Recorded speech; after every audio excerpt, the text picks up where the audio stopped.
महाराज लिखते हैं, रामायुध अंकित गृह शोभा वर्णि न जाए। रामायुध अंकित गृह शोभा वर्णि न जाए। नव तुलसी का वृंदता देखी हर्ष कपीराय। लंका निशिचर निकर निवासा। लंका निकर निवासा। लंका निश्चर निकर निवासा। आयुध क्यों सजा रखे हैं, रावण ने पूछा। तो ये कहते हैं, भैया देखो राम जी तो बच्चे हैं, कहा रावण 64 युग का, कहा राम जी नव युवक। अब रावण की आयु कितनी होगी कुछ सोचिए। 64 युग की आयु कि कौशल्या जी और दशरथ जी को बहा दिया था इसने, इनका पुत्र मुझे मारेगा। रावण को समझाकर जैसे तैसे भेजा। हनुमान जी महाराज आए तो देखे कि ये तो बड़ा सुंदर घर है, राम जी के आयुध लगे हैं, तुलसी का बिरवा है। रावण को भी तुलसी बड़ी पसंद थी। हाँ? तुलसी के लिए पूछा, भैया तुलसी क्यों लगाई है? अरे भैया बड़ी खांसी रहती है आजकल, तो उसी लिए औषधि के लिए लगाई है। और ये हनुमान जी महाराज देखते हैं तो विचार करते हैं, लंका निशिचर निकर निवासा। लंका निशिचर निकर निवासा। लंका में तो निशाचरों का निवास है। फिर यहाँ कहा सज्जन करवासा। यहाँ कहाँ सज्जन करवासा। लंका निश्चर निकर निवासा, यहाँ कहा सज्जन करवासा। यहाँ सज्जनों का वास कैसे हो सकता है? हनुमान जी महाराज को आशंका हुई कि मैं किसी भ्रम में तो नहीं हूं, तो चलो चेक किया जाए। चेक करने का विचार किया। उसी समय क्या हुआ, विभीषण जी उठे और एक भक्त की पहचान दिखा दी। क्या? राम राम यही सुमिरन कीना। राम राम तेहि सुमिरन कीना। हृदय हर्ष कपि सज्जन चीना।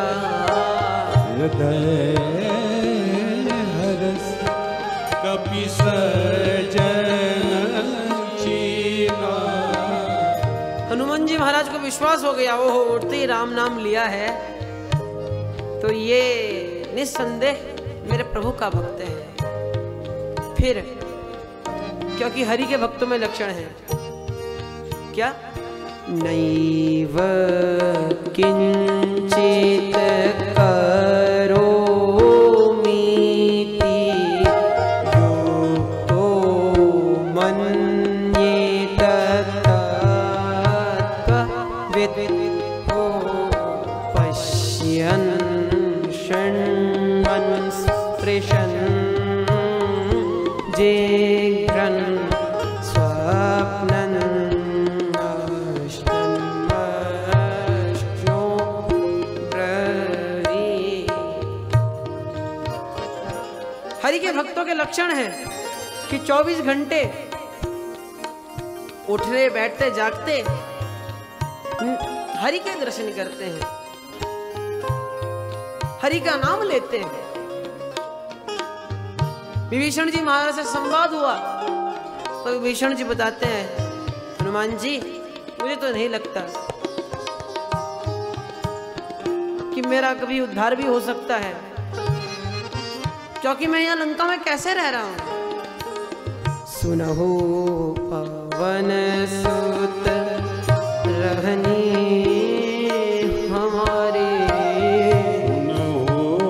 पवन सुत रहने हमारी, जिमि दर्शनन जीव बेचारे, जिम दर्शनन जीव बेचारी, जीव दर्शनन मोह जीव बिचारी। जैसे 32 दांतों के बीच में एक जीव रहती है, गलती से जिनके दांत नहीं होने कोई फर्क नहीं पड़ता, लेकिन गलती से बीच में आ गया, ओहो। हमारे घर में एक सदस्य के दांत नहीं है, हमारे दादाजी के, तो जब लड्डू खाते हैं तो कोई दिक्कत नहीं है। तिल का लड्डू एक बार दे दिया, वही बात हुई जैसे किसी भक्त को राम नाम दे दिया हो और किसी अभक्त को भी राम नाम दे दिया हो। भक्त माने जो दांत वाला है, यानी जो प्रेम करता है प्रभु से, तो वो क्या करेगा? राम राम सुमिरन करेगा। लेकिन जो नहीं प्रेम करता उसके तो दांत में ही दर्द होगा। ऐसे ही बिन दांत वाले को तिल का लड्डू दोगे तो सारे तिल दांत में ही लगेंगे। तो विभीषण जी महाराज समझाते हैं कि देखो भैया, जो मेरी जो ये स्थिति है, मुझे तो नहीं लगता कि प्रभु मुझ पर कृपा भी कर पाएंगे। क्या पता उन्हें मेरे बारे में पता भी हो, नहीं पता हो। तो हनुमान जी महाराज कहते हैं, देखो भैया विभीषण, ये समझ लो कि प्रभु सभी भक्तों पर कृपा करते हैं, क्योंकि जब उन्होंने मुझ जैसे बंदर पर कृपा कर दी, क्योंकि हम कैसे हैं, यदि कोई प्रातः काल उठकर हमारा नाम ले ले, तही दिन ताही ना मिले आहार, उस दिन उसको आहार नहीं मिलेगा,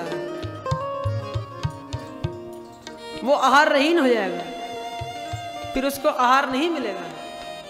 और यदि कोई नाम न ले तो वो चकाचक माल चखाएगा।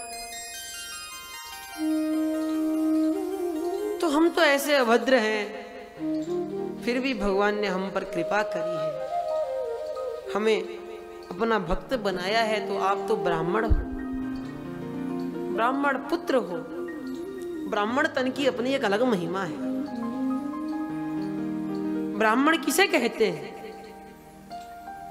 ये हम जड़ भरत जी से पूछेंगे। जब जड़ भरत जी में जाएंगे, जड़ भरत जी बड़ी प्रशंसा करते हैं ब्राह्मण तन प्राप्त होने के बाद। तो यहाँ श्री विभीषण जी महाराज को हनुमान जी जैसे सद्गुरु मिला और ध्रुव जी महाराज को नारद जी जैसा सद्गुरु मिला। नारद जी ने ध्रुव जी के कान में 12 अक्षर मंत्र दिया, ओम नमो भगवते तुभ्यम वासुदेवाय धीमहि प्रद्युम्नाय अनिरुद्धाय नमः शंकर्षणाय च। पहले इस श्लोक का तात्पर्य समझाया कि नित्य उन प्रभु का ध्यान करना, क्योंकि भैया ध्यान उसी का किया जा सकता है जिसका हम स्वरूप जानते हो। क्या स्वरूप है प्रभु का? तो ओम नमो भगवते तुभ्यम वासुदेवाय धीमहि। वासुदेव है, सब में बसते हैं, यही बात है जिसे ध्रुव जी ने हृदय में धारण कर कर सबसे पहले हृदय में प्रभु का प्रत्यक्ष किया था। प्रद्युम्न के पिता हैं, अनिरुद्ध के दादा हैं, तथापि इन दोनों से भी अधिक युवा जो रहते हैं, दिने दिने नवम नवम, ऐसे भगवान श्री कृष्ण का स्वरूप है। जो 12 अंग वाले हैं, उन 12 अंग वालों को ध्यान करने के लिए द्वादश अक्षर मंत्र दिया, ओम नमो भगवते वासुदेवाय, वासुदेवाय भगवते नमः। उन भगवान वासुदेव को नमस्कार है। ध्रुव जी को विधि समझाई और कहा जमुना तट पर जाकर इस मंत्र का विधिवत जाप करना, प्रभु तुम पर अवश्य कृपा करेंगे, तुम्हें अवश्य ही श्री हरि के दर्शन होंगे। ध्रुव जी महाराज को समझाया, ध्रुव जी महाराज चले, जमुना तट पर आकर व्रत लिया। तिरात्रांते तिरात्रांते कपित्थ बदरासन